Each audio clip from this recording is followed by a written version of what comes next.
Sempurnakanlah Sya'ban, sempurnakanlah Ramadan, salasina yauman, 30 hari 30 malam. Jadi hanya tinggal dua kemungkinan, 9 malam lagi dengan malam ini atau 10 malam. Jadi amal yang pertama di 10 terakhir ini adalah amal mencari. Tentu orang mencari itu dia selektif. Orang mencari itu serius, karena dia mencari namanya, bukan menunggu. Beda antara orang menunggu rezeki dengan mencari rezeki. Beda antara orang menunggu orang dengan mencari orang. Maka betul-betul dicari Lailatul Qadar ini. Bagaimana cara mencarinya? Tema kita pada malam hari ini adalah 5 amalan di akhir Ramadan. Amalan yang pertama, taharru Lailatul Qadri fil ashril awakhir min Ramadan. Carilah Lailatul Qadar di 10 terakhir Ramadan. Malam ini malam ke-21.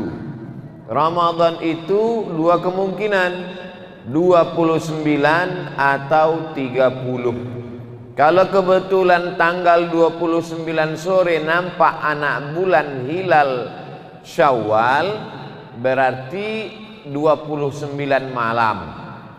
Berarti 9 malam lagi tinggal dengan malam ini.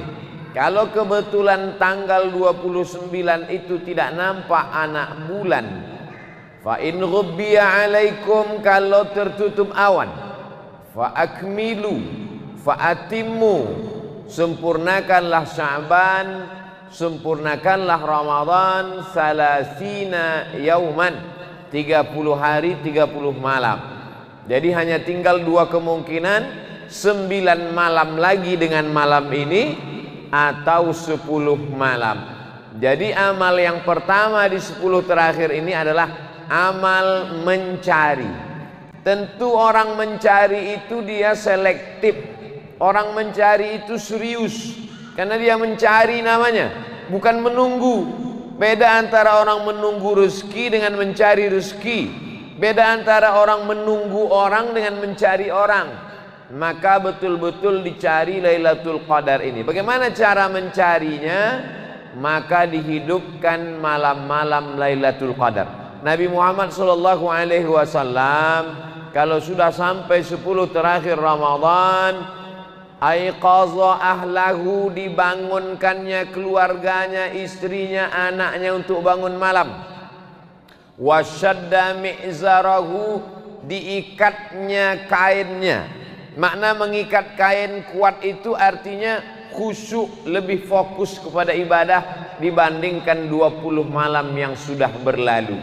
Jadi memang 10 terakhir ini memang betul-betul yang selama ini tidurnya banyak, maka 10 terakhir malam ini dikurangi karena lebih banyak beribadah. Ibadah-ibadah malam itu nanti akan kita kaji pada poin yang kedua. Lalu yang dimaksud dengan malam itu mana? Malam itu biasanya dari mulai tenggelamnya matahari, terbitnya syafaq ahmar, tanda merah di ufuk barat, azan maghrib. Tapi yang dimaksud dengan malam Lailatul Qadar itu adalah dari mulai penghitungannya setelah Isya. Jadi kalau kita hitung Isya di Sumatera ini jam 8, 9, 10, 11, 12, 1, 2, 3, 4, 5. Jadi kalau diumpamakan jam 5 azan selama 9 jam. Maka 9 jam itulah yang diisi dengan qiyamul lail. Maka dicarilah 9 jam. Maka kata Allah Ta'ala dalam Al-Quran, salamun hiya hatta matla'il fajr. Jadi garis finishnya salamun hiya, selamat dia malam itu, hatta matla'il fajr, sampai waktu terbit fajar. Yang dimaksud terbit fajar adalah azan subuh. Jadi kalau ada orang mengatakan Nabi Muhammad SAW membagi malamnya menjadi 3, perbanyaklah beribadah di 1/3 malam, maka tinggal bagi saja 9 bagi 3. 9, 10, 11, 12, 1, 2, 3, 4, 5. Jadi yang dimaksud dengan sepertiga itu adalah 9, 10, 11. Yang dimaksud dengan sepertiga malam itu adalah 12, 1, 2. Jadi kenapa Nabi itu mudah bangun malam? Karena dia tidurnya di awal waktu. Kalau beribadahnya habis isya, tidak pakai tidur, namanya qiyamul lail, tegak di waktu malam. Tapi kalau habis isya tidur, melawan tidur, melawan ngantuk, itu bahasa Arabnya tahajjada ya tahajjadu, tahajjudan, tahajjud. Wa minal laili, dan dari sebagian malam fatahajjad, lawanlah tidurmu, lawanlah kantukmu. Di kota Makkah dua-dua dilaksanakan. Habis sholat isya tarawih. Tarawih itu qiyamul lail. Kenapa disebut tarawih? Karena setelah 4 rakaat duduk beristirahat lama, panjang. Di tempat kita habis 2 rakaat duduk sebentar. Tapi setelah 4 rakaat ada baca doa Al-Khalifatul Awal Abu Bakrin Siddiq radhiyallahu anhu. Duduk sejenak bertasbih, berselawat, berzikir, mengingat Allah. Lalu kemudian setelah itu barulah dia tegak lagi. Maka ini semua ibadah-ibadah yang bernilai man qama, siapa yang menegakkan malam. Orang lain malamnya berbaring menempelkan tulang belakangnya, tengkuknya ke atas bantal, tapi dia man qama, tegak. Ramadan, imanan, karena iman kepada Allah, wahtisaban, karena mengharapkan balasan dari Allah, ghufira lahu ma taqaddama min dzambih, maka diampunkan Allah dosa-dosanya yang lalu. Kalau dia bangun setelah tidur, namanya tahajud. Kalau dia tidak tidur, namanya qiyamul lail. Maka kita disuruh untuk qiyamul lail. Malam-malam ini dihidupkan, bahkan tidak tidur sama sekali. Bahkan orang-orang soleh itu memang dari mulai isya sampailah subuh. Dan di Indonesia ada beberapa masjid yang melaksanakan qiyamul lail dari isya sampai subuh. Ada yang setengah Al-Quran 15 juz, bahkan ada yang 1 juz selama 8 jam. Potong, makan, sahur, zikir, baca Quran, dan istirahat sejenak. Jadi amalan yang pertama adalah amalan mencari. Mencari itu bukan amalan Pak Ustadz. Amalan itu kan sholat, zikir, baca Quran. Mencari itu amalan. Mencari ilmu amalan. Man kharaja fi talabil ilmi, siapa yang keluar rumah berniat menuntut ilmu, fahuwa fi sabilillah, maka dia sama seperti orang yang berjihad fi sabilillah hatta yarji'a, sampai dia pulang ke rumah. Maka mencari maklumat, mencari ulama, mencari habaib, mencari pengetahuan, mencari tempat ibadah, mencari waktu-waktu yang baik, mencari ini adalah juga ibadah. Ini poin yang pertama. Yang kedua, apa ibadah-ibadah waktu qiyamul lail itu? Qiyamul lail umum, qiyam tegak. Orang yang tegak tak tidur. Orang berbaring bisa tidur. Orang duduk bisa tidur. Kalau orang tegak tertidur, lututnya akan bengkok, pasti dia jatuh. Berapa banyak jamaah saking kenyang perutnya tarawih tertidur waktu tegak, jatuh dia. Maka ketika orang qiyam tegak, maknanya dia malam itu tidak diisi dengan tidur. Lalu diisi dengan apa? Malam 9 malam dalam 21, 22, 23, 24, 25, 26, 27, 28, 29 ini. Yang pertama diisi dengan solat sunat. Solat isya berjamaah, habis isya ba'diyah, habis ba'diyah tarawih, habis tarawih kemudian witir, lalu kemudian pulang ke rumah, nanti bangun malam sholat sunat wudhu, habis sholat sunat wudu, sholat sunat taubat, habis sholat sunat taubat, sholat sunat tahajud, habis tahajud kemudian sholat sunat witir. Tidak lagi witir karena udah witir habis tarawih tadi. La witrani, tak boleh 2 kali witir fi lailatin, dalam 1 malam. Tak boleh 2 kali witir dalam 1 malam. Tadi sudah sholat witir, masjid kita sudah sholat witir tadi. Nanti bangun malam hanya sholat tahajud saja, tidak ditutup lagi dengan witir. La witrani, tak boleh 2 kali witir dalam 1 malam. Jadi malam ini diisi dengan sholat-sholat. Kemudian setelah sholat-sholat membaca Al-Quran. Idealnya malam ini kita masuk baca juz 21. Tapi ada jamaah malah sudah khatam 2 kali. Tapi ada yang belum bergerak dari juz 1. Nah, inilah kesempatannya untuk mengejar supaya malam-malamnya itu buka Quran. Yang tak bisa buka Quran, buka handphone. Download aplikasi Quran digital di Play Store. Tidak ada halangan. Saya payah bawa-bawa Quran ke sana kemari, masukkan dalam handphone. Nanti kalau handphone saya ada Qurannya, payah masuk WC.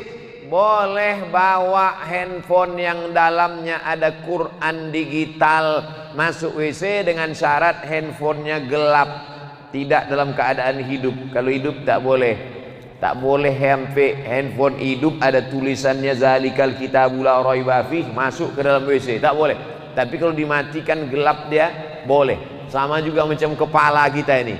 Kepala kita ini walaupun tak 30 juz tapi juz 30 kan ada di sini. Kalau kita masuk ke toilet kan kita bawa kepala kita ini. Boleh. Tak perlu kepala ini kita tinggalkan di pintu lalu masuk kita ke dalam. Itu dalil untuk mengatakan Quran yang ada di dalam handphone boleh dibawa karena dia tidak dalam keadaan hidup. Maka bacalah Al-Quran terus, khatamkan. Target mesti khatam. Masih ada 9 malam untuk diisi dengan Al-Quran.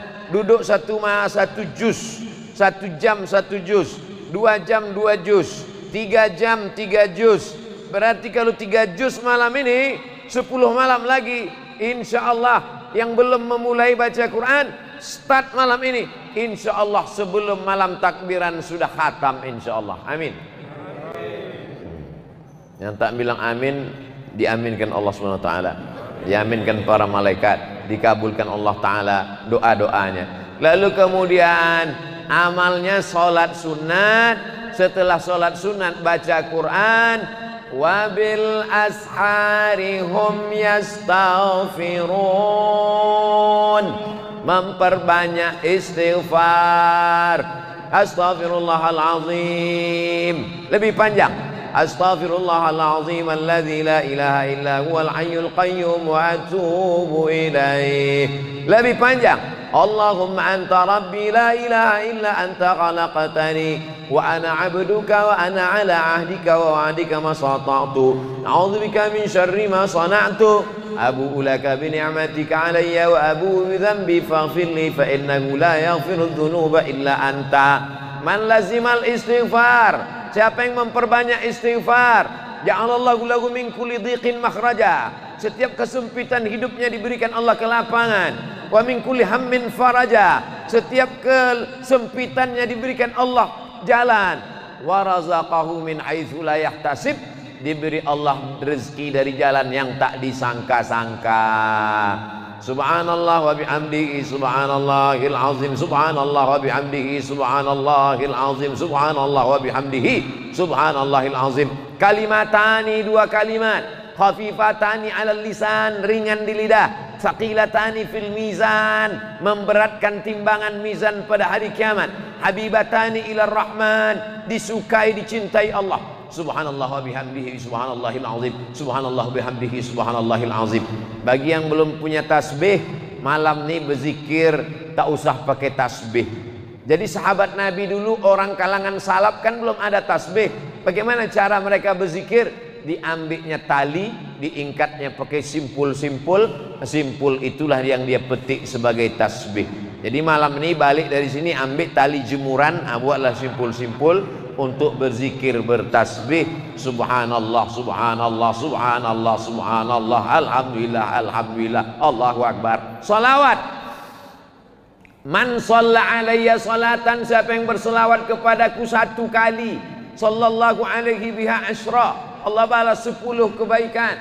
Wa hutan anhu asyara sayiat, ditutupi 10 kesalahan. Wa rufi'at lahu asyara darajat, dinaikkan 10 tingkatan darajat kemuliaan. Maka banyak-banyak solawat. Allahumma salli ala Sayyidina Muhammad wa ala ali Sayyidina Muhammad. Allahumma salli ala Sayyidina Muhammad wa ala ali Sayyidina Muhammad. Allahumma salli ala Sayyidina Muhammad wa ala ali Sayyidina Muhammad.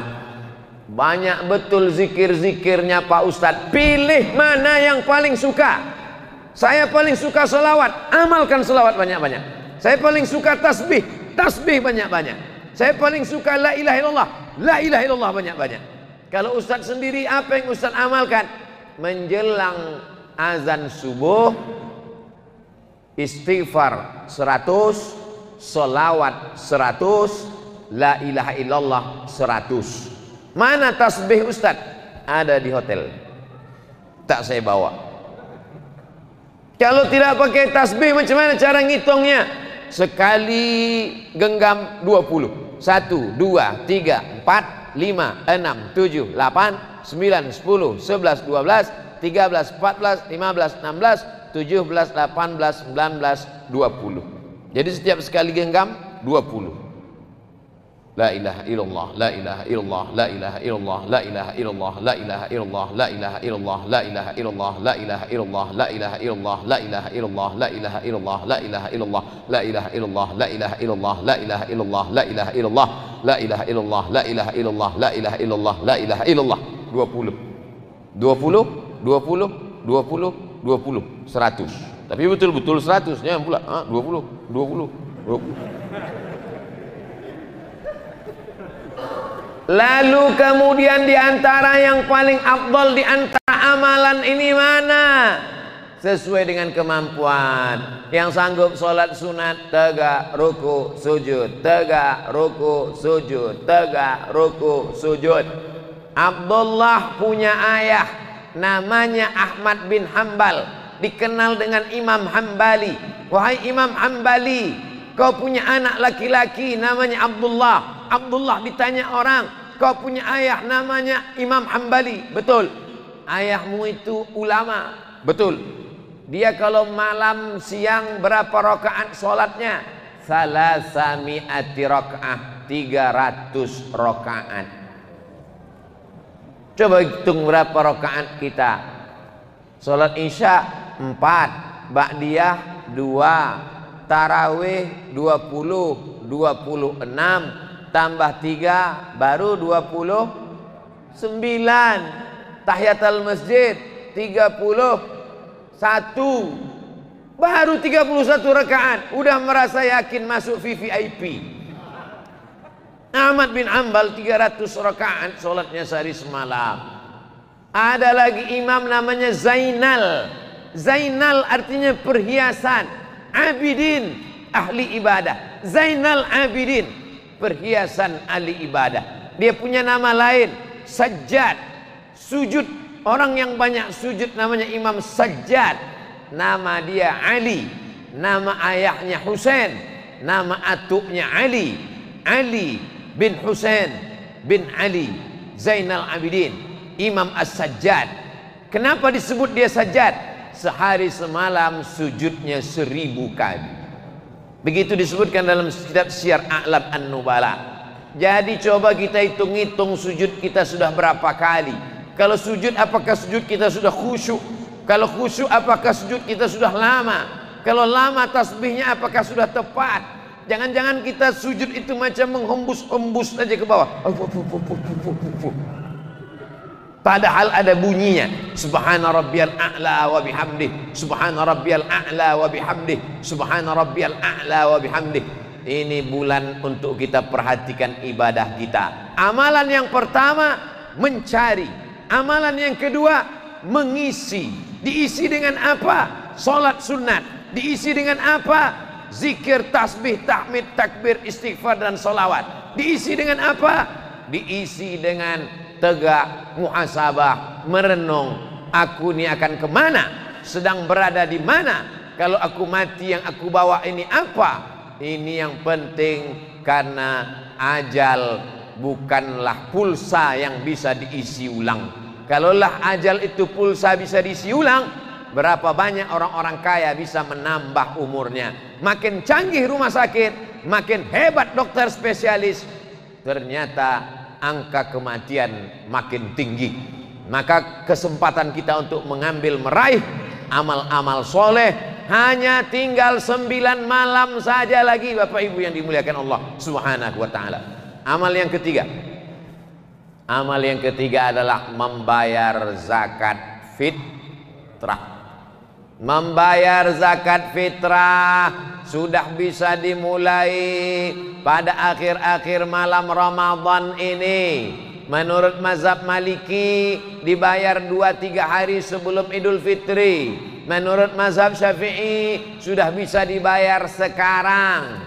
Mau pakai beras silakan bayar pakai beras, ikut timbangan mazhab Syafi'i dalam kitab Al-Makayil wal Mawazin Asy-Syar'iyyah 2,40. Tapi kata Kementerian Agama 2,5, ikut Kementerian Agama. Tapi kata kiai saya 2,7, ikut kiai kamu. Bingung saya Pak Ustadz, genapkan 3 kilo. Jangan berhitung-hitung sama Allah. Nanti Allah berhitung-hitung sama kita, dikasihnya napas kita setengah, baru kita tahu berapalah itu seon 2 on. Kenapa kita berhitung sama Allah? Kalau kita tidak berhitung sama Allah, Allah pun tak akan pernah berhitung kepada kita. Saya malas bawa beras ke masjid, bayar pakai duit menurut mazhab Hanafi, tapi beratnya ikut berat mazhab Hanafi. Berapa berat 1 sa' menurut mazhab Hanafi? 1 sa' itu beratnya 3,25, 3 kilo 25 gram. Sumbernya Al-Makayil wal Mawazin Asy-Syar'iyyah. Penulisnya Syekh Profesor Dr. Ali Jum'ah, mantan mufti Mesir, ulama besar Al-Azhar, masih hidup sampai sekarang. 3,25 gram beras. Beras apa? Beras yang paling enak, yang kau makan paling nyaman, paling lezat, paling sedap, paling kenyang. Itulah yang kau bayarkan untuk zakat fitrah. Jangan makan beras enak untuk bayar zakat fitrah beras raskin. Kau sembunyikan, pengurus masjid tak tahu. Beras raskin dicuci pakai pemutih. Banyak orang mati disebabkan pemutih. Diperiksa ususnya putih, gara-gara pemutih pakaian dicucikan ke beras. Pembohong, penipu tukang beras. Kalau ada tukang beras yang sakit hati, berarti dia penipu. Kalau dia jujur, tak akan tersinggung dia dengar ceramah saya. Maka ini semua adalah tanggung jawab kita di hadapan Allah Subhanahu wa ta'ala.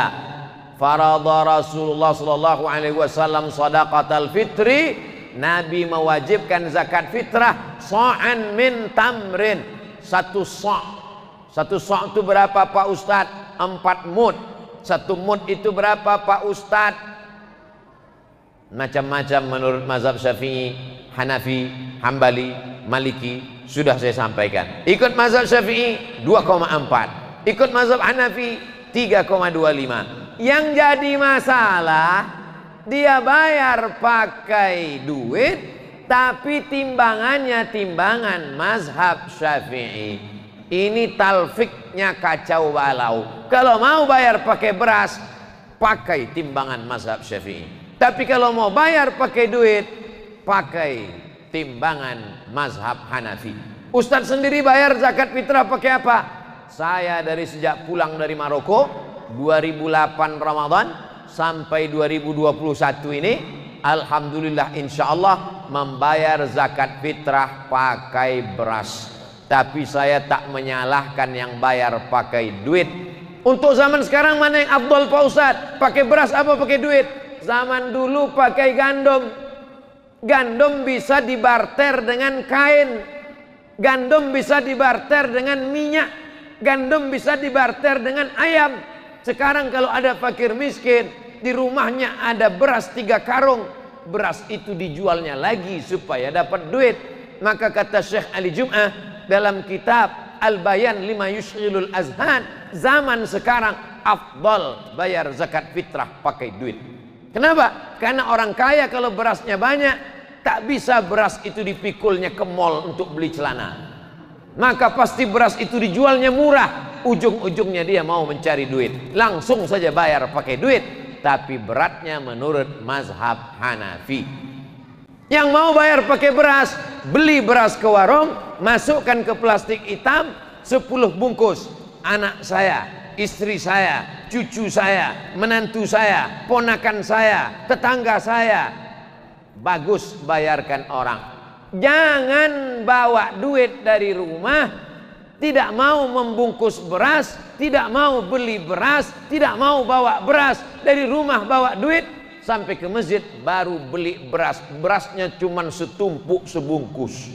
Aku beli beras ini dengan harga 25.000 tunai. Aku bayarkan untuk aku tunai. Aku beli lagi tunai. Untuk biniku tunai. Ku beli lagi tunai. Untuk anakku tunai. Untuk anakku tunai. Cucuku tunai. Menantuku tunai. Lama-lama koyak. Habis. Kalau beras sudah kau bayarkan zakat fitrah, maka pemilik beras ini berarti 8 asnaf. Innamas sadaqatu lil fuqara wal masakin wal amilina 'alaiha wal mu'allafati qulubuhum wa fir riqab wal gharimin wa fi sabilillah wa ibnis sabil. Berarti pemilik beras ini 8 asnaf. Mana bisa kau beli beras ini dari amil? Amil bukan pemilik beras. Berarti jual belinya batal. Kalau jual belinya batal, berarti zakat fitrahnya batal. Lalu bagaimana dengan zakat fitrah kami tahun-tahun lalu? Apa boleh buat? Banyak-banyak istighfar lah. Tahun ini jangan dibuat lagi. Kalau mau bayar pakai zakat fitrah, pergi ke warung, beli beras, masukkan ke plastik. Berapa di rumah? Suami, istri, anak, cucu, menantu, 5 bungkus. Bayarkan. Tidak mau bayar pakai beras, bawa duit. Bayar pakai duit. Ini tentang masalah zakat fitrah. Membayar zakat fitrah ini waktunya 2. Ada namanya waktul jawaz, ada namanya waktul wujub. Waktul jawaz boleh membayar zakat fitrah sekarang. Pembayaran zakat fitrah sudah dibuka, boleh sekarang. Tapi ada namanya waktul wujub, waktu wajib. Kapan wajib membayar zakat fitrah? Petang malam Idul Fitri, tenggelam matahari Ramadan petang, terbit hilal Syawal, azan maghrib, itulah waktu wajib membayar zakat fitrah. Sampai kapan? Sampai khotib naik mimbar. Jadi kalau petang maghrib di Palembang jam 6, besok khotib naik mimbar jam 7, jam 6 ke jam 6 12, tambah jam 7 1 jam, berarti wajib membayar zakat fitrah selama, tak nyambung ceramah. Kalau tenggelam matahari di Palembang azan maghrib jam 6, besok khotib naik mimbar jam 7, berarti wajib membayar zakat fitrah selama 13 jam. Waktu membayar wajib zakat fitrah. Siapa saja yang hidup selama 13 jam wajib membayar zakat fitrah. Jadi siapa yang tak mau bayar zakat fitrah, meninggallah jam 5.30. Siapa saja yang hidup selama 13 jam itu, maka dia wajib membayar zakat fitrah. Anak dalam kandungan, ibu mengandung 9 bulan 9 hari kurang 12 jam. Apakah anak yang dikandung ini wajib dibayarkan zakat fitrahnya? Tidak, selama dia tak keluar selama 13 jam. Bagi siapa yang tak mau bayarkan zakat fitrah anak, bisikkan ke dia, jangan kau keluar selama 13 jam ini. Mau lahir dia maghrib tuh, stay on my perut, besoklah kau keluar. Begitu khotib naik mimbar, Allahu Akbar, Allahu Akbar, alhamdulillah, tak jadi bayar zakat fitrah. Bagaimana kalau ada orang membayar zakat fitrah sekarang, besok 2 hari lagi dibayarnya, pas terakhir Ramadan jam 5 sore meninggal dia, apakah zakat fitrahnya itu dimintanya balik? Tidak. Bagus, sudah terbayar sebagai sedekah, mudah-mudahan menjadi amal jariah, mengalir pahalanya, dimakan fakir miskin, ikut melapangkan kuburnya, terang alam barzahnya. Ini semua adalah amalan-amalan kebaikan. Amal ketiga, 10 terakhir Ramadan, membayar zakat fitrah. Amal yang keempat, walitukmilul iddata, sempurnakanlah bilangannya. Bagaimana cara menyempurnakan bilangannya? Maka ditengoklah ke awan pakai teropong, harga teropongnya 50 juta, dipasang di atas gedung paling tinggi di kota. Sejak dibeli sampai sekarang tak pernah nampak anak bulan. Asal dipasang teropongnya nampak gaji 13 untuk menengok anak bulan. Nama anak bulan itu hilal. Kalau nampak anak bulan berarti besok hari raya. Tak nampak anak bulan berarti Ramadan sempurnakan 30 hari. Dalilnya mana? Sumu li ru'yatih, berpuasalah kamu ketika menengok anak bulan. Waftiru li ru'yatih, berhari rayalah kamu ketika menengok anak bulan. Fa in ghubbiya alaikum, kalau tutup awan, fa atimmu fa akmilu Ramadan 30 yauman, sempurnakanlah Sya'ban, sempurnakanlah Ramadan 30 hari. Simple, sederhana. Saya tak punya alat teropong, saya juga mata tak tajam, maka saya tinggal ikut keputusan Komisi Fatwa Majelis Ulama Indonesia. Lalu kemudian Majelis Ulama Indonesia melapor ke Kementerian Agama, malam-malam diumumkan berdasarkan penampakan bulan sore tadi oleh saksi-saksi tersumpah. Saksi di seluruh Indonesia disumpah oleh Kementerian Agama. Wallahi, tallahi, billahi. Saksinya itu anak muda, matanya masih terang. Saksinya itu jujur dan amanah. Saksinya itu sudah tersumpah. Wallahi, tallahi, billahi. Tidak boleh saksinya orang tua yang matanya kabur, belum disumpah. Karena banyak mengaku menengok anak bulan, setelah ditengok-tengok rupanya bulu matanya jatuh. Nampaknya anak bulan gitu, anak bulan. Kok hilang bulu mata jatuh. Jadi betul-betul saksi tersumpah, mengaku dia ke Komisi Fatwa, lalu presentasi Kementerian Agama, namanya sidang isbat, maka ditetapkanlah besok masuk 1 Syawal. Ini pun ibadah. Walitukmilul iddata, ibadah yang terakhir yang kelima, walitukabbirullah, bertakbir memuliakan Allah. Allahu Akbar, Allahu Akbar, Allahu Akbar, la ilaha illallah, wallahu akbar, Allahu akbar, walillahil hamd. Menetes air mata. Kau menangis terkenang emakmu? Tidak. Ayah kau tidak. Kenapa menangis? Tak bisa balik. Mudik tak bisa. Tanggal 6 sampai 17 dilarang terbang. Maka saya pulang ke Pekanbaru tanggal 5 sebelum dilarang. Kalau sampai tanggal 5 tak terbang, berarti hari raya saya di Palembang. Tak bisa terbang. Jangan tepuk tangan pula. Allahu Akbar. Nah, sakut pula saya diaminkan jamaah. Saya sudah ada jadwal di Pekanbaru, khutbah di Masjid Nurus Salam, Jalan Taman Sari. Ini semua adalah janji Allah Subhanahu wa ta'ala. Kalau kita tunaikan janji, maka Allah berikan janji dia. Dan Allah tidak pernah ingkar janji. Innaka la tukhliful. Kalau pemerintah mengatakan jangan ramai-ramai, nanti kerumunan, ada COVID, jangan takbir. takbir aja di rumah. Jangan kita bayangkan takbir itu mesti di masjid. Di rumah ibu sambil membersihkan toples tempat kue, Allahu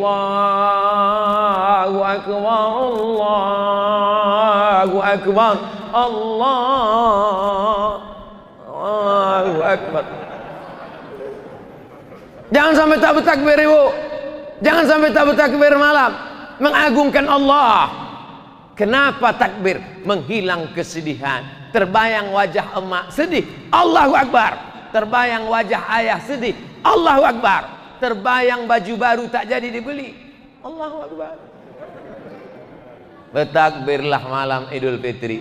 Itulah 5 amalan-amalan yang kita laksanakan selama 9 atau 10 malam. Kalau 10 hari lagi berarti hari raya tanggal 13. Kalau 9 hari lagi berarti hari raya tanggal 12. Biarkan bulan bicara.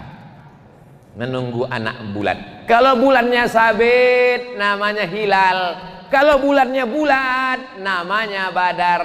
Tala'al alaina. Badar bulan purnama. Tapi kalau bulan sabit namanya hilal. Yang terbit di akhir Ramadan itu nanti badar apa hilal? Hilal.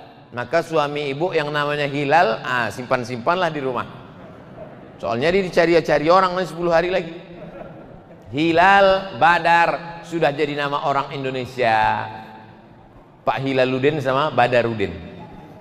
Bapak Ibu yang dimuliakan Allah Subhanahu wa taala, sudah kusampaikan semuanya 5 ibadah ini. Kalau sampai umur kita insya Allah dapat pahala amal soleh. Andai tak sampai, kita niatkan malam ini, niat mencari Lailatul Qadar, niat mengisi malam-malam Ramadan, niat untuk membayar zakat fitrah, niat untuk menyempurnakan Ramadan, niat untuk bertakbir di malam akhir, ujung, puncak, finish, maka itu pun juga sampai. Walaupun kita besok mati, walaupun sedang ceramah ini saya mati, yang 5 itu tetap dapat karena sudah niat baik. Innamal a'malu bin niat. Itulah yang dapat saya sampaikan pada kesempatan kali ini. Yang baik datang dari Allah, yang tak baik dari hamba Allah yang dhaif. 40 menit kita bersama dari jam 8 sampai jam 8.45. Mudah-mudahan menjadi amal soleh, dapat menjadi bekal menghadap Allah. Ala hazihin niyah, al-Fatihah.